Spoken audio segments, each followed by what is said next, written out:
மரவள்ளி கிழங்கு வாங்க தான் வந்திருக்கோம். இதெல்லாம் வச்சுருக்காங்க, அந்த காய்க்கு அதெல்லாம் விற்றுட்ருக்காங்க. இதான் வாங்க போகிறோம்.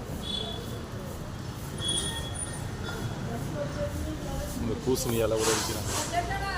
பூசணி அப்படியே மரவள்ளி கிழங்கு 1 கிலோ வாங்கிடலாம். இப்போ வர மரவள்ளி கிழங்கு ஒரு 3/4 கிலோ, 2 கிழங்கு தான் பெரிய கிழங்கு. இந்த அப்படியே க்ளீனாக கழுவிட்டு கட் பண்ணிட்டு அப்படியே வந்து ரெடி வேவிச்சிடலாம். ஓகேங்களா? அது சாப்பிட்டா சூப்பரான டேஸ்ட்டில் இருக்கும் மரவள்ளி கிழங்கு. இப்போ ரெடி பண்ணிக்கலாம், இதை கழுவிடலாம். இப்போ இந்த மரவள்ளி கிழங்கு 2 பீஸ் வாங்கினது, பெரிய பீஸாக இருக்குது. பீஸ் நம்ம அப்படியே கட் பண்ண தோல் மேல் தோல்லாம் எடுக்கலைங்க, எடுக்க தான் போட்டிருக்கோம். இந்த லாஸ்ட்டில் உள்ள சின்ன பீஸ் கட் பண்ணுறேங்க.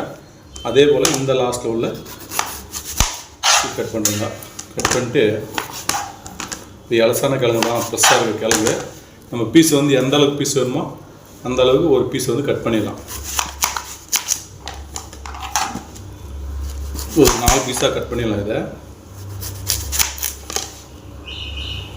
கிழங்கு இலசு தான், சூப்பராக கிழங்கு. ஓகேங்களா?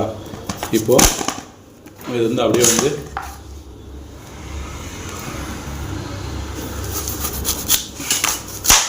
அவ்வளோதான், கட் பண்ணியாச்சு. பாருங்கள் எவ்வளோ க்ளீனாக சூப்பராக இருக்குது கிழங்கு. மேல் தோலை உரிக்காமலே நம்ம அவிக்க போகிறோம். இப்போது உப்பு மட்டும் போட்டு க்ளீனாக வச்சு எடுத்துடலாம்.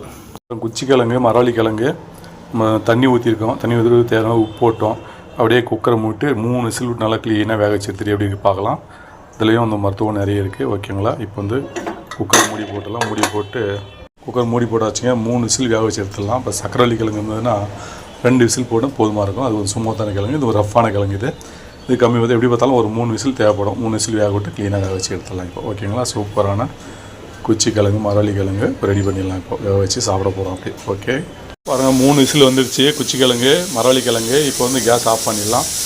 ஆஃப் பண்ணிட்டு கிழங்கு மீன் 3 விசில் விட்டு குச்சி கிழங்கு, மரவள்ளி கிழங்கு வேவிச்சாச்சு. இப்போ தண்ணி எடுத்துகிட்டு எப்படி பார்க்கலாம். ஓகேங்களா? அப்புறம் குச்சி கிழங்கு, மரவள்ளி கிழங்கு ஆவி பறக்க சூப்பராக வேவிச்சிட்ருக்கோம். வேவிச்சாச்சு.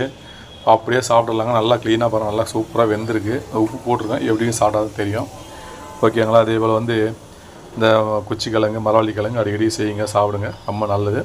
இதனுடைய பெனிஃபிட்ஸ் என்னன்ற ஒரு தமிழ்லேயே ஒரு லிஸ்ட்டை வந்து சேர்த்துட்றேன். இந்த லாஸ்ட் வீடியோவில் ஒரு லிஸ்ட்டு சேர்த்துறேன். அது என்ன பெனிஃபிட்ஸ்னு பார்த்து தெரிஞ்சுங்க. ஓகேங்களா? ஓகேவா?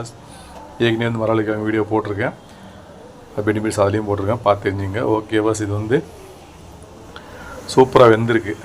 ஓகேங்களா?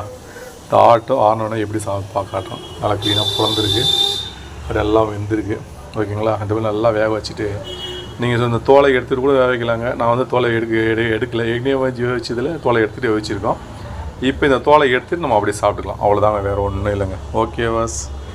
இந்த ஆரோனை எப்படி சாப்பிட்டு சொல்கிறோம் பார்க்கலாம். இந்த குச்சி கிழங்கு வந்து மரவள்ளி கிழங்கு நீங்கள் இந்த அப்படியே சாப்பிட்லாம். ஒன்று சக்கரத்தோடும் சாப்பிட்லாம், இல்லை சட்னி மாதிரி செஞ்சு கூட அதை வச்சு கூட சாப்பிட்லாம் நீங்கள். ஓகேங்களா?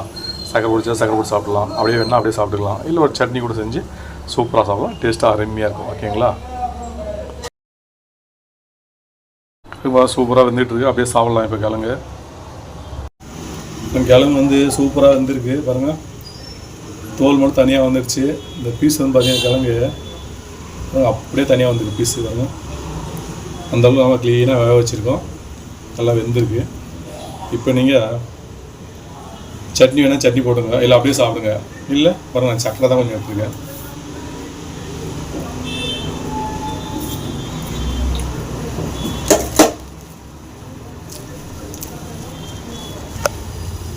சக்கரை போட்டு சாப்பிட்டேன், டேஸ்ட் ஓகே, சூப்பராக இருக்குது. இப்போ அப்படியே சாப்பிட்டு பார்த்தலாம் எப்படி இருக்குது. இது உப்பு போட்டு வச்சுக்கு டேஸ்ட் எப்படி இருக்குது.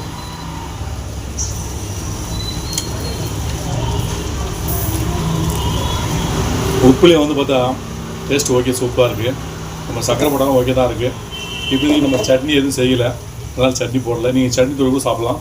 இந்த உப்பு போடுறதுக்கும் ஒரு கார சட்னி, ஒரு சூப்பரான சட்னி செஞ்சிங்கன்னா இன்னும் சூப்பரான டேஸ்ட்டில் இருக்கும், அருமையாக இருக்குது.